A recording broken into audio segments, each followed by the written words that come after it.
The GeForce RTX 3090 and Radeon RX 6900 XT target the extreme performance market, though the 3090 ends up in a category of its own. These are, respectively, the two fastest GPU currently available from Team Green and Team Red, that's Nvidia and AMD, if that was clear, sitting at the top of our GPU benchmarks hierarchy and claiming spots on our list of the best graphics cards. These aren't great values, but if money isn't a concern, or you're looking for ways to burn through your stimulus check, which one should you buy? We'll look at performance, features, efficiency, price, and more to determine the winner. Nvidia's RTX 3090 launched on September 24, 2020, 1 week after the RTX 3080. While it's officially part of the GeForce brand, Nvidia positions it as a new take on the Titan formula. Titan cards were previously only available directly from Nvidia as a reference design, with prices ranging from $999, the original GTX Titan and GTX Titan Black, and eventually topping out at $2,999, the Titan V. Gaming performance. For most gamers, performance plays a critical role in determining which graphics card to buy. We've benchmarked a baker's dozen of games at 1008 IP, 1404 IP, and 4K running ultra quality or equivalent settings. But that's just the tip of the gaming iceberg. None of the 13 games had ray tracing enabled. So we also have 10 additional benchmarks with DXR, DirectX ray tracing turned on, plus 6 more results with DLSS. Let's take each of those results in turn. Features and tech. Unlike other categories where things can shift a lot based on the specific GPU being compared, features and tech are relatively consistent across the entire range of modern GPU. We're basically looking at how AMD Radeon architecture compares to Nvidia's Ampere architecture, along with other ecosystem extras like G-Sync. As such, our verdict here is the same as we've offered in the RTX 3070 vs. RX 6700 XT face-off. Most importantly, and we've touched on this already, Nvidia DLSS has no direct competition yet. Don't even get us started on Radeon Boost, which can certainly improve frame rates but often causes stutters and frame pacing issues when it starts and stops. In supported games, it's very difficult to spot the differences between DLSS quality mode and native resolution with TAA until you look at frame rates, and DLSS runs 20–50%. Fidelity FX Super Resolution will need to be very good to catch DLSS, and it will need developer support, and both will take time.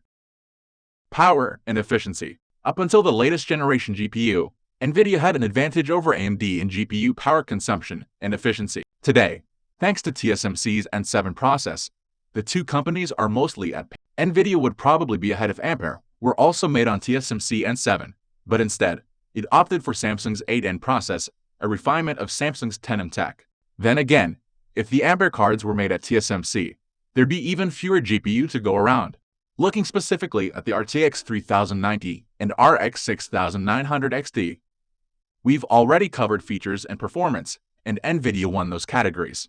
The flip side of things is that Nvidia's top RTX 30 series GPU push power requirements to new. The reference RTX 3090 Founders Edition peaks at around 360 W of power draw, using our inline power measurement devices and Pownetic software. The reference RX 6900 XT meanwhile sits at around 305 W peak power draw. That means Nvidia uses nearly 20% more power for slightly higher performance in non-RT turn on RT and DLSS. However, and efficiency, FPS per watt goes back to Nvidia. Drivers and software. Both AMD and Nvidia offer drivers on a regular basis, typically with at least one release each month, more when there are a lot of new games coming out. Not surprisingly, depending on the game, performance and support can swing wildly in favor of one side or the other. A few examples from the past year are worth mentioning. Watch Dogs Legion ran better at launch on Nvidia hardware, and even though ray tracing worked on AMD's latest generation GPU, it was sort of broken. It didn't render all the RT effects correctly. It took several months for game patches and driver updates to finally rectify that situation, and Nvidia's GPU still easily wins WDL head-to-head. That was expected, as it was an Nvidia-promoted game. The RTX 3090 manages to run 1404 IP Ultra with DXR at higher performance than the RX 6900 XT can manage at 1008 IP. The same thing happened with Cyberpunk 2077, which only just recently received AMD RT support.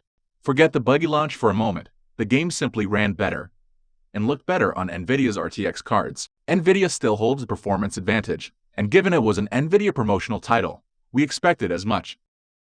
Overview: the Radeon RX 6900 XT and GeForce RTX 3090 are closely matched, with several areas that are very close, and even one category where we declared a straight-up tie. While we end up with a 3-3 scoring verdict, we put more weight on the categories at the top of the table, so we've listed criteria in order of importance. That's the tiebreaker, and Nvidia's wins in raw performance and features beat out AMD wins in price and power. The sad reality is that price and availability right now are still deal breakers for most gamers. It doesn't matter how good a graphics card is if you can't find one for sale, and that's where we've been for most of the past 7 months. Things aren't likely to improve anytime soon, either, based on the latest rumblings. Whoever can produce the most cards will inevitably win the overall battle, based on what we see from the Steam hardware survey and our GPU pricing index. Nvidia leads in availability. There were 4.5 times as many RTX 3090 cards scalped on eBay compared to RX 6900 XT cards, and while the 3090 only shows up at 0.33% of all GPU for the Steam survey, grains of salt with regards to Steam's obscure statistics. Naturally, our X6000 series GPU don't show up at all. Comparing two strong competitor models is not just an easy task. However, we've done a little, but choose yours one according to your preferences. This video is just a help over the topic. Hope this video helped you out. Thanks for watching till the end.